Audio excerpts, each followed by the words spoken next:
l'estomac qui grince et les papilles qui s'agitent et qu'il est l'heure de Qu'est-ce qu'on food? Et aujourd'hui, on va faire un petit tour du côté de nos poêles, de nos casseroles, bref, nos instruments, ustensiles de cuisson. Parce que pour savoir bien cuisiner, il faut avoir les bons ustensiles et l'art de la cuisson est tout un art. Tu m'étonnes, très très important l'ustensile. On dit toujours qu'un chef n'est rien sans ses couteaux, mais il n'est rien non plus sans ses casseroles et tous les ustensiles qui sont autour de lui. Donc aujourd'hui, on va partir à la découverte d'une grande marque française qu'on apprécie beaucoup, qui s'appelle Debuy, qui est vraiment toujours dans la tradition et dans le côté artisanal, français, etc. Et puis un autre produit que là, on connaît plus chez nous à la maison, mais qui est pourtant énormément aussi utilisé par les chefs, le célèbre Thermomix. Ah mais oui, celui que tout le monde s'arrache. Exactement, le Thermomix, celui que tout le monde s'arrache. Et puis on ira bien sûr découvrir une jolie bouteille de champagne. Oui, qui met en avant le travail des chefs, mais justement pas par la cuisine, mais plutôt par leur ouvrage. Par leur ouvrage, très bien. Et puis un très bel ouvrage, justement, un livre qui donne envie de se plonger dans l'univers d'un chef assez atypique. Complètement. C'est parti.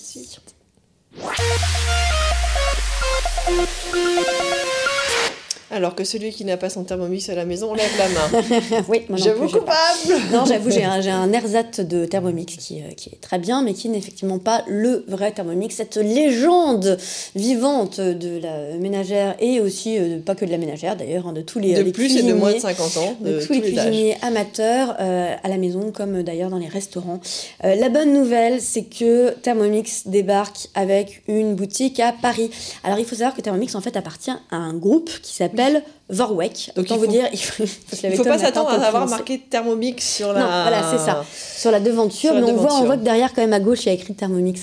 Vorwerk, donc, à prononcer avec un chewing-gum dans la bouche, c'est évidemment une marque allemande, on l'avait deviné à l'orthographe et au nom assez imprononçable. Cette entreprise s'est lancée en 1883, ça fait longtemps que ça existe.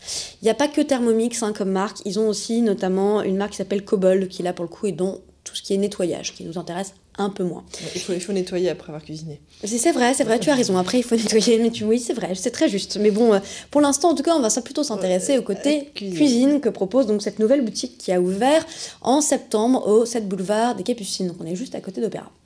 Et donc cette boutique grande, lumineuse, propose deux univers. D'un côté, l'univers Thermomix, de l'autre côté, l'univers Kobold, donc autour du nettoyage.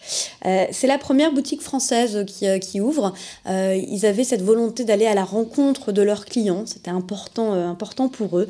Et cet espace donc, met en avant aussi bien les nouveautés que les produits incontournables, dont effectivement le Thermomix. Alors, ce que j'ai trouvé absolument génial dans cette boutique, c'est qu'il y a au sous-sol, donc là on le voit, un lieu qui s'appelle l'Expérience Bar. Et dans l'Expérience Bar, devinez quoi, on apprend à cuisiner avec le Thermomix. Ça c'est dingue. Et là, l'air de rien, ceux qui ont un Thermomix vont comprendre quel est l'avantage. C'est que quand vous recevez un Thermomix, c'est un peu comme vous recevez un iPhone la première fois que vous n'en avez jamais servi, c'est qu'il y a plein de fonctionnalités et que vous êtes complètement paumé, vous ne savez pas comment vous en servir. Au bout d'un moment, vous finissez par maîtriser, mais parfois vous avez besoin d'un petit update. Et là, l'avantage, c'est que donc le lieu permet de suivre des cours et des ateliers qui vont permettre de maîtriser entièrement son Thermomix et de faire des choses absolument incroyables avec. Bien plus que juste préparer une soupe. Parce que moi, très souvent, j'entends les gens me dire « Oh, j'ai un Thermomix, c'est génial pour faire les soupes. Mais tu fais quoi d'autre avec ?»« Ah non, je fais juste les soupes. » Oui, d'accord, ça fait un peu cher la soupe quand même. Alors un petit peu d'eau, une casserole et... C'est ça. Alors que cet appareil peut faire énormément d'autres choses bien plus complexes. Et donc, l'expérience bar propose donc aux clients de suivre des cours avec des conseillers Thermomix qui donc maîtrisent particulièrement l'appareil. C'est pour ça que je faisais un peu en fait le lien avec Apple, c'est qu'Apple, vous savez, il y a des gens qui vous reçoivent comme ça pour vous expliquer les produits, etc. C'est un peu cette même idée, on prend rendez-vous et on va suivre des cours. Alors tous les cours sont gratuits. Je trouve ça assez chouette parce que c'est un produit qui coûte quand même justement assez cher et c'est un genre de service client suivi après-vente assez chouette. Mais on n'est pas obligé d'avoir un Thermomix chez soi. Alors, il y a deux possibilités. Soit vous n'avez pas de Thermomix et vous participez donc au cours qui s'appelle l'initiation, qui est un cours de 30 minutes où on peut venir sans s'inscrire, sans être propriétaire d'un Thermomix et que vous suivez pour justement découvrir l'appareil, vous familiariser avec et finalement peut-être aussi voir si vous en avez vraiment besoin. Comme c'est un investissement, je pense que c'est assez intéressant pour les gens qui se posent la question d'aller découvrir l'appareil en magasin avant éventuellement. Et moi, ce que j'aime bien, c'est ce côté sans rendez-vous. Ouais. Parce que par exemple, si on n'a rien prévu sur la pause du déjeuner, hop, on y va. On va faire et voilà, on n'est pas contraint à arriver à 15h30 en plein milieu d'une après-midi. C'est ça. Alors après, il y a d'autres ateliers qui, là, pour le coup, sont toujours gratuits, mais sont sur inscription. Et donc, on a d'abord l'atelier découverte Thermomix qui dure 1 heure, où là, en fait, c'est rigolo, c'est un défi culinaire par équipe. On va cuisiner un menu en 3 plats, on est 2 équipes de 4 personnes, et on a un conseiller qui nous aide à créer les recettes. Et donc, bien évidemment, après ça, on déguste, ça aussi, c'est sympa. Et là, on s'inscrit sur le site internet parce que les places sont limitées et qu'il n'y en a pas tout le temps non plus. Il y a un autre atelier thématique cette fois qui dure 1h30 et qui est sur l'apéritif.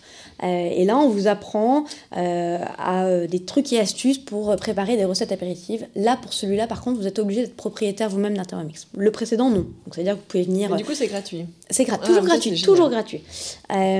Donc, l'atelier apéritif, là, à nouveau, on est une équipe de 4 personnes et on fait les recettes avec un conseiller. Et toujours, on déguste après. Ça, c'est toujours le petit truc sympa. Et puis enfin, le dernier atelier, là aussi, il faut être propriétaire de l'appareil. C'est un atelier sur la thématique goûter enfant. Donc là, c'est sympa parce que vous venez avec les enfants, ça dure 1h30 et c'est des recettes de goûter, donc très chouette. Parfait pour le gâteau d'anniversaire. Exactement, pour préparer un truc un peu plus original et créatif qu'un simple gâteau au chocolat. Voilà, vous pourrez apprendre à faire des merveilleux gâteaux et glaçages avec du Thermomix. Avec les Smarties dessus. Exactement. Alors les dates et les horaires pour réserver les ateliers, c'est sur le site http://atelier au pluriel .vorwerk vorwerk.fr/tunnel.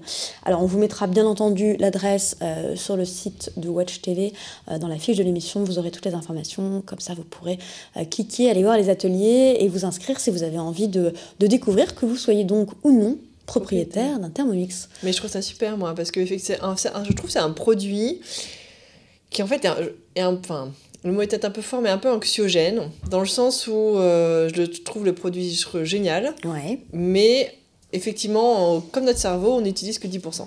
C'est un peu le problème de tous ces produits qui sont techniquement extrêmement au point, mais qui ne sont pas simples, et souvent les modes d'emploi n'aident pas à les utiliser complètement. Ça, on s'en rend compte. Exactement. Et puis alors, c'est vrai qu'on n'a pas forcément le réflexe d'aller faire des gâteaux. Je sais que j'ai une amie qui fait, par exemple, du tartare de saumon avec... il y a certaines fonctionnalités auxquelles on ne pense pas tout de suite, mais qui en fait peuvent complètement faciliter la vie au quotidien. C'est sûr, alors même les chefs l'utilisent. C'est pour ça qu'on dit que c'est souvent aussi un appareil professionnel, surtout qu'il a quand même un prix qui est assez élevé, d'où l'intérêt d'aller suivre les ateliers pour le maîtriser. Quand on l'a, c'est quand même dommage de passer à côté. Il coûte minimum 1 000 €, oui, donc c'est un très beau produit.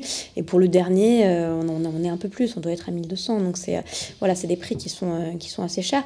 Ça commence un peu plus bas si on les prend d'occasion ou si on prend les modèles anciens, mais pour le dernier, c'est vrai que ça coûte quand même son petit prix. Mais le Père Noël arrive. Le Père Noël arrive, heureusement. Bon, en tout cas, c'est un bel investissement et c'est vrai que c'est une manière de redécouvrir et de se faciliter la cuisine. Donc, et le fait que les ateliers soient gratuits et qu'on peut y participer de manière assez simple et fluide, c'est vraiment bien. Merci en tout cas pour cette belle présentation. On vous fait une courte pause et on va partir du côté du Val d'Ajol, à côté de Nancy, pour ceux qui ne connaissent pas, pour rentrer cette fois-ci dans le cœur du Made in France.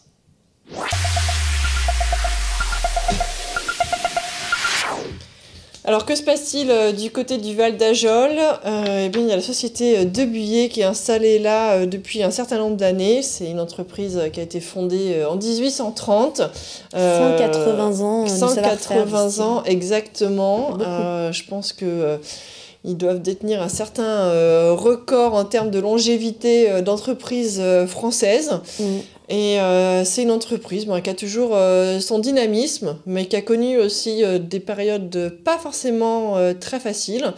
Ils ont été implantés pendant de nombreuses années auprès du grand public, auprès des professionnels.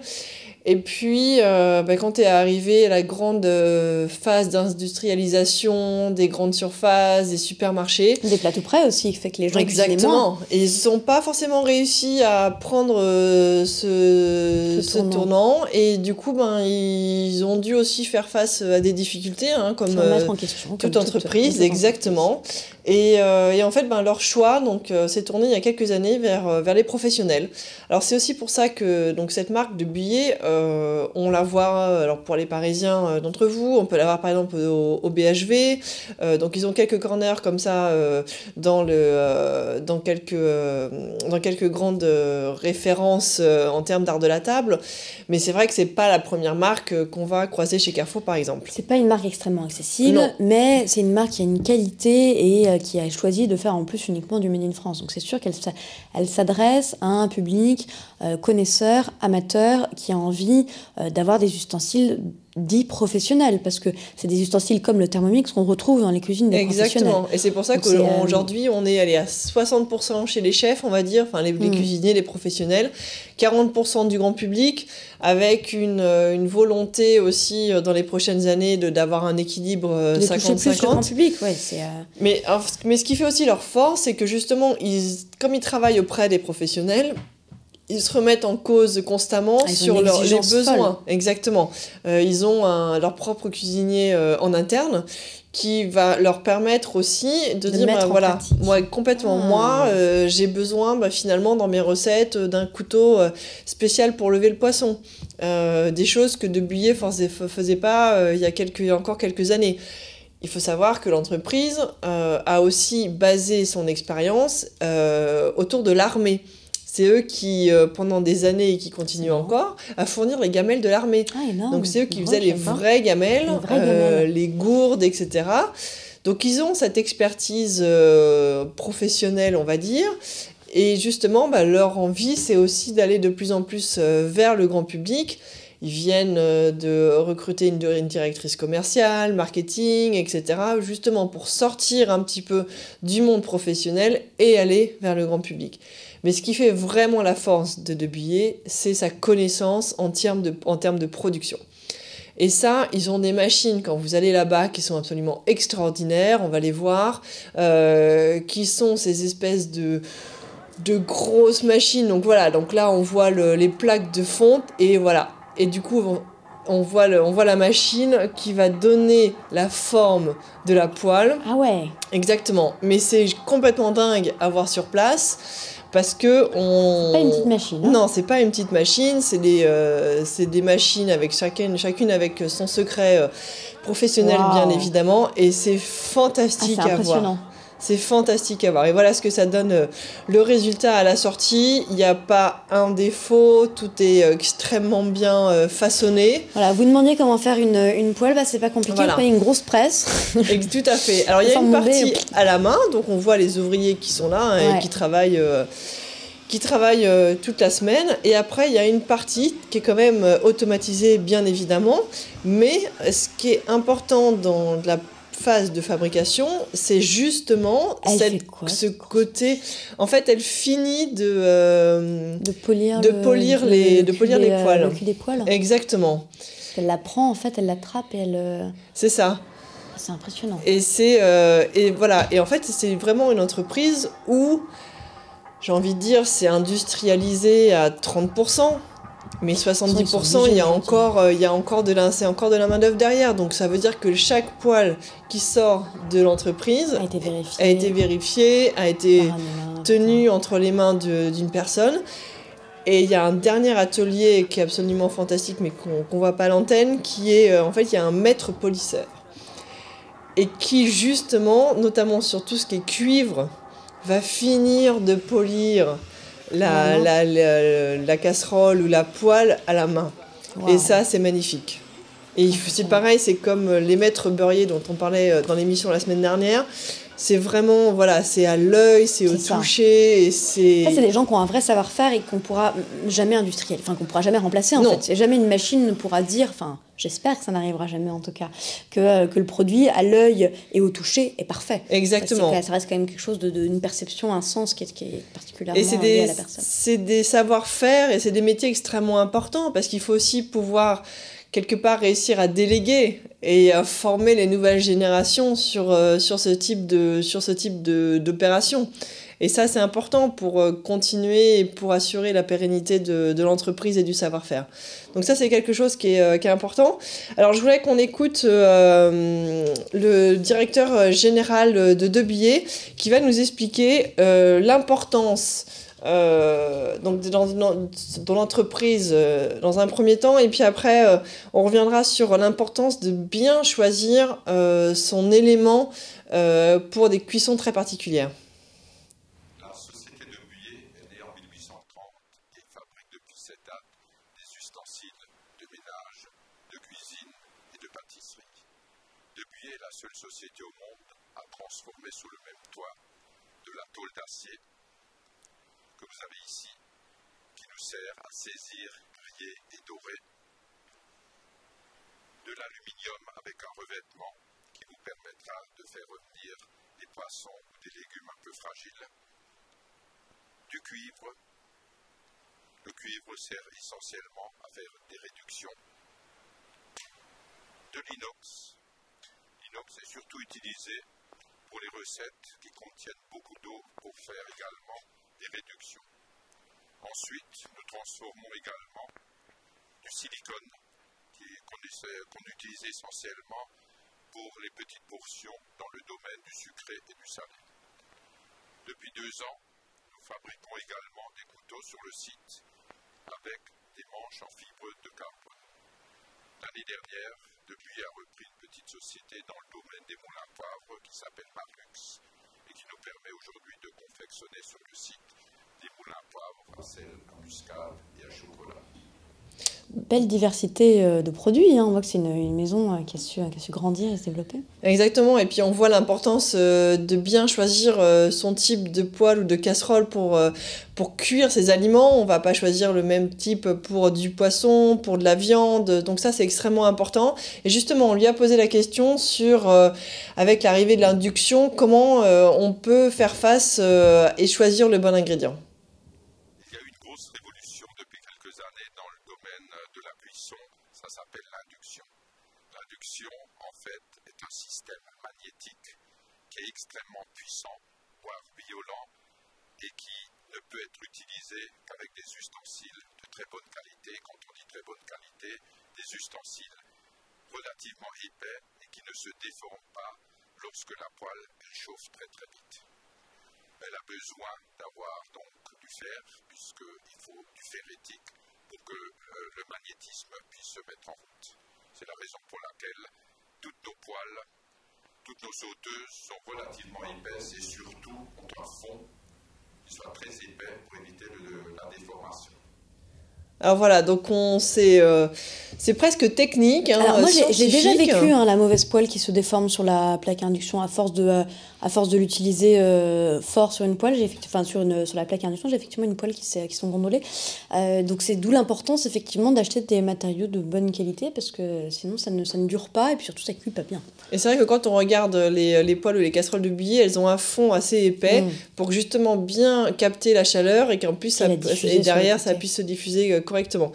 Alors il y a une chose aussi dont je voulais vous parler qui est extrêmement importante, c'est que pour assurer la qualité de la poêle, donc bien évidemment vous achetez une poêle de qualité au départ, donc vous allez y mettre un certain budget, on va dire un bon 35 € voire plus sur une poêle, mais facilement monter à 60-70. Exactement. Mais derrière vous allez pouvoir aussi la garder à vie. Donc c'est sûr que si vous avez acheté une poêle à 15 €, vous allez devoir la changer tous les 4-5 ans, alors que là vous faites un investissement qui est beaucoup plus important, mais du coup qui vous dure tout du long. Je vais y arriver.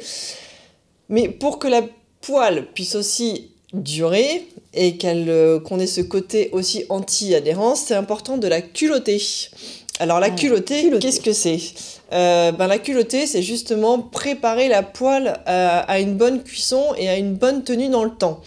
Alors par exemple chez Debillet, ils vendent notamment un secret professionnel bien gardé, des poêles sur lesquels ils mettent une certaine couche de cire d'abeille, justement pour que ça protège la poêle et qu'il y ait une durée dans le temps. L'anti-adhérence. Exactement.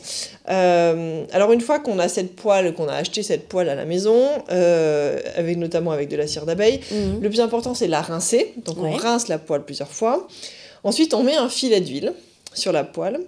Alors, soit on a une cuisson au gaz et on met le gaz le plus fort, soit on met à l'induction, et d'où le problème de l'induction dont parlait le directeur général, c'est qu'en fait, sur tous les systèmes à induction, il y en a qui vont jusqu'à 10, il y en a qui vont jusqu'à 12, il y en a qui vont jusqu'à 5, mais en fait, on ne sait pas à quoi ça correspond. 14, et il y a même un plus qui veut dire que c'est turbo, ça chauffe super vite. Mais on ne sait pas à quoi ça correspond, mine de rien.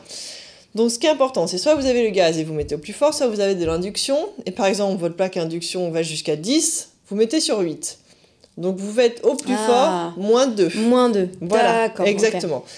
Ensuite, une fois que l'huile a bien pris, vous jetez l'huile, et là, vous pouvez commencer la cuisson. Et là, votre poêle est prête à être utilisée. Faut le faire à chaque fois ? Non, faut le faire une première fois. D'accord. Vraiment pour la première utilisation, et puis bien évidemment, après, il y a l'huile de cuisson, etc. Et ça se suit. Donc ça, c'est extrêmement important pour justement vous puissiez aussi avoir des poêles qui durent dans le temps. Voilà. Super. Pour la très petite leçon voilà, maintenant d'art de la cuisson. Avec vos nouvelles poêles. Exactement. Merci sur cette partie-là de l'art de la cuisson. On part toujours du côté de la cuisine, mais plus du côté des ouvrages culinaires. C'est ça, on fait une courte pause et on se retrouve tout de suite.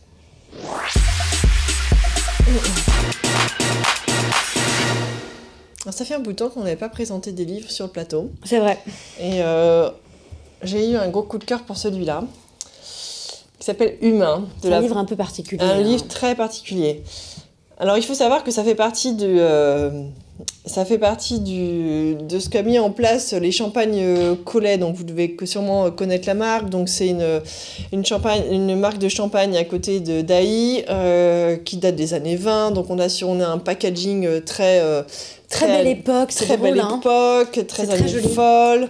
J'adore ce packaging absolument fantastique. Et puis alors, tu le sors et tu as le seau à champagne quand on va chez des amis. Ça. C'est superbe. Oui, c'est très beau. C'est très très beau. Voilà, donc ça s'ouvre. Ça s'ouvre ? Ouais. Ah ouais. Et en fait, on peut le voilà. Et on peut le remplir d'eau pour garder la bouteille au frais. Pour le garder au frais. Ça fait un mini seau à champagne, c'est magique. C'est absolument magnifique. Et alors du coup, les champagnes Collet travaillent beaucoup, bien évidemment, avec les chefs. Et au lieu de rentrer dans la vague de l'accord mets et champagne, comme peuvent le faire beaucoup de marques de champagne, ils ont décidé de prendre une tangente et d'aller à la rencontre des chefs, mais de mettre en avant pas seulement leur cuisine, mais également leur ouvrage. C'est-à-dire qu'ils rendent hommage à leur cuisine, mais à travers leurs livres de cuisine. Donc chaque année, en fait, ils élisent le meilleur livre de cuisine. Donc il y a des dîners qui sont organisés pour justement aller découvrir le chef, son univers et son livre. Et parmi la sélection de cette année, on retrouve le livre de Guillaume Sanchez du restaurant Nomos. Alors, vous l'avez peut-être vu sur Top Chef. Exactement, il était sur Top Chef cette année, oui, l'année dernière. Hein. Enfin, c'est en 2017, quoi. Bref, la dernière saison de Top Chef, je vais y arriver. Il était assez typique, on le reconnaissait avec ses tatouages. Il était tatoué de la tête aux pieds, c'est le cas de le dire. Là. Et de A à Z, on peut même le dire ça. Alors, c'est une personnalité atypique, hein, on va dire, dans l'univers de la gastronomie. C'est quelqu'un qui a connu une ascension assez fulgurante à ses débuts. C'est un caractère particulier. C'est une personnalité. C'est quelqu'un qui sait s'exprimer sur des points de vue, qui n'est pas forcément en accord avec tout le monde.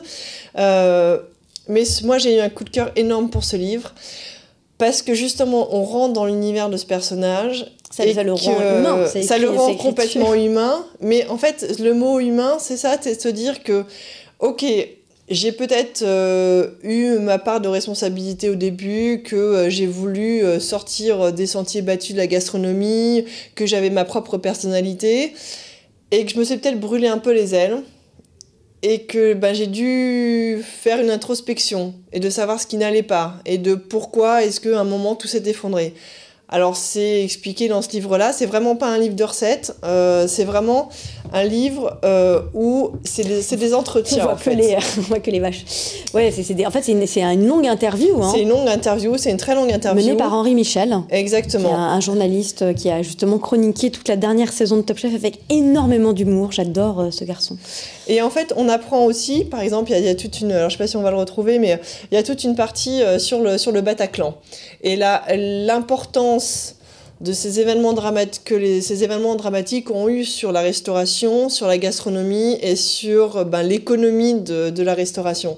Et c'est aussi, par exemple, pour ça qu'on a des chapitres comme Balneuve, parce qu'à un moment, Guillaume s'est dit « Je vais droit dans le mur ».